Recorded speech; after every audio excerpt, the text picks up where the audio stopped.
जय मसीह की दोस्तों, आराधना संदेश मिनिस्ट्री के यूट्यूब चैनल पर एक बार फिर हम दिल की गहराइयों से अपने सभी दर्शकों को धन्यवाद कहते हैं और उनका स्वागत करते हैं। साथ ही हम अपने परमेश्वर पिता को धन्यवाद देते हैं कि आज के दिन फिर उसने हमें सुनहरा मौका दिया है कि हम वचन में से कुछ सीख सकें और कुछ समझ सकें। आइए हम वचन की ओर बढ़ेंगे। यहोशू की पुस्तक और उसका 24 अध्याय, उसके 14 और 15 वचन, जहाँ इस प्रकार लिखा है, इसलिए अब यहोवा का भय मानकर उसकी सेवा खराई और सच्चाई से करो, और जिन देवताओं की सेवा तुम्हारे पुरखा महानद के उस पार और मिस्र में करते थे, उन्हें दूर करके यहोवा की सेवा करो। और यदि यहोवा की सेवा करनी तुम्हें बुरी लगे तो आज चुन लो कि तुम किसकी सेवा करोगे, चाहे उन देवताओं की जिनकी सेवा तुम्हारे पुरखा महानद के उस पार करते थे, और चाहे एमोरियों के देवताओं की सेवा करो जिनके देश में तुम रहते हो, परंतु मैं तो अपने घराने समेत यहोवा ही की सेवा नित्य करूंगा। या यहोशू एक बड़ी महत्वपूर्ण बात कहता है और आज ये इजरायलियों से कहता है कि तुम चुन लो कि तुम किसकी सेवा करोगे। लेकिन यहोशू जिस बात को कहता है वो बहुत महत्वपूर्ण है। वो ये है, परंतु मैं तो अपने घराने समेत यहोवा ही की सेवा नित्य करूंगा। क्या मैं और आप आज इस स्थिति में हैं कि कह सकते हैं यहोशू की मानिंद कि मैं तो अपने घराने समेत यहोवा की सेवा नित्य करूंगा। एक दिन, 2 दिन नहीं, केवल रविवार को नहीं, नित्य करूंगा। और बड़ी एक महत्वपूर्ण बात यह है कि मैं अकेला यहोवा की सेवा करके, यानी मैं घर का मुखिया होके या कोई परिवार का कोई भी एक जन या एक घर का मुखिया होके यहोवा की सेवा करके आशीष नहीं पा सकता। क्योंकि बाइबल इस बात का गवाह है कि जहां जहां आशीष मिली हैं, पूरे पूरे घराने को आशीष मिली है।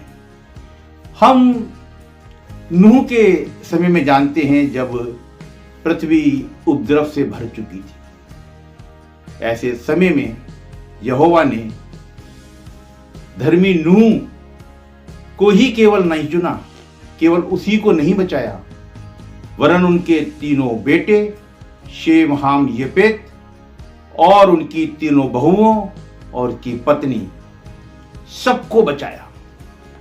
यहोवा आशीष देता है तो मुझे और आपको पूरे घराने समेत देता है।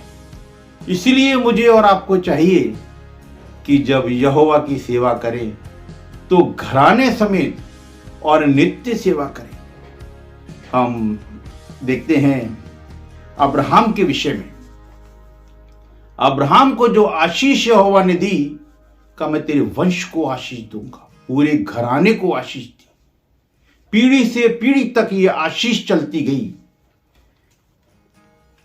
और हम देखते हैं कि जो आशीष अब्राहम के पास आई, वो आशीष अब इसहाक के पास चली गई, इसहाक से याकूब के पास चली गई, और वो आशीष हम देखते हैं कि यूसुफ तक पहुंची। बड़ी बड़ी आशीषों को हम अपने जीवन में देखते हैं।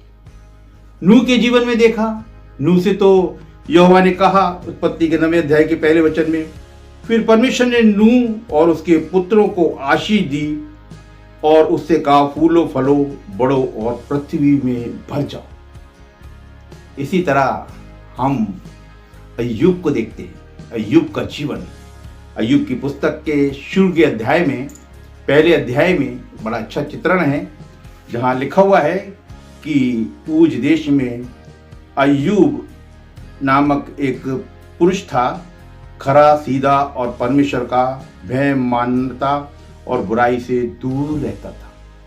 लेकिन इसके साथ जब इसका 5वां वचन पढ़ते हैं तो हम इसके पूरे घराने के विषय में जानते हैं। यहां देखते हैं कि अय्यूब की 7 बेटे और 3 बेटियां, एक बहुत बड़ा परिवार है। लेकिन आगे जब 5वां वचन पढ़ते तो इसकी तस्वीर मेरे और आपके सामने आती है। जैसा कि यहोशू कहता है कि मैं तो पूरे घराने समेत यहोवा की नित्य सेवा करूंगा, इसी तरह हम अय्यूब को देखते हैं। जब जब भोज के दिन पूरे हो जाते तब तब अय्यूब उन्हें बुलाकर पवित्र करता और बड़े भोर को उठकर उनकी गिनती के अनुसार होम बलि चढ़ाता था, क्योंकि अय्यूब सोचता था कदापि मेरे लड़कों ने पाप करके परमेश्वर को छोड़ दिया हो। इस रीति अय्यूब सदैव किया करता था। सदैव करना, नित्य करना, इस बात का उसने एक क्रम बना रखा था, एक घर की व्यवस्था बना रखी थी। आज मैं और आप, खासकर मैं घर के मुखियाओं से ये निवेदन करना चाहता हूँ, आज का ये संदेश पहुंचाना चाहता हूँ, कहीं ऐसा तो नहीं है कि हम अकेले ही यहोवा की सेवा में लग रहे हैं। खुदा के दास, बहुत से खुदा के दासों को हम देखते हैं परिवार से दूर हैं, परिवार के अंदर कलेश है, लड़ाई है, झगड़े हैं, दूरियां हैं, और वो खुदा के भवन के प्रति वफादार है।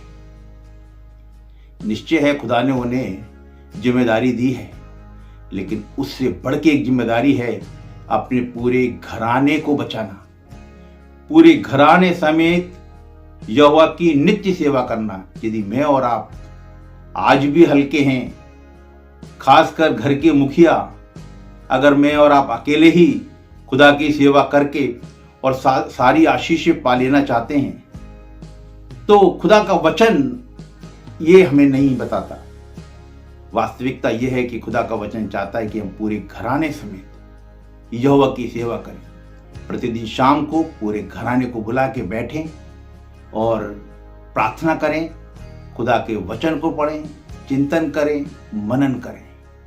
आज का वचन मुझे और आपको ये प्रेरित करना चाहता है कि हम पूरे घराने समेत यहोवा की सेवा करें, और इसके लिए बहुत जरूरी है ना कि केवल माता पिता, वरन बच्चों की भी एक जिम्मेदारी है कि वो अपने माता पिता के साथ मिलकर यहोवा की सेवा करें, और माता पिता की ये जिम्मेदारी है कि अपने बच्चों और अपने माता पिता, घर के बुजुर्गों के साथ मिलकर यहोवा की सेवा करें, और पूरा घराना एक दूसरे के लिए प्रार्थना करें।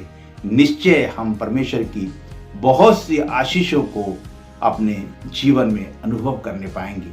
आज के वचन के द्वारा परमेश्वर हम सबको बहुतायत की आशीष दे। सभी को जय मसीह की।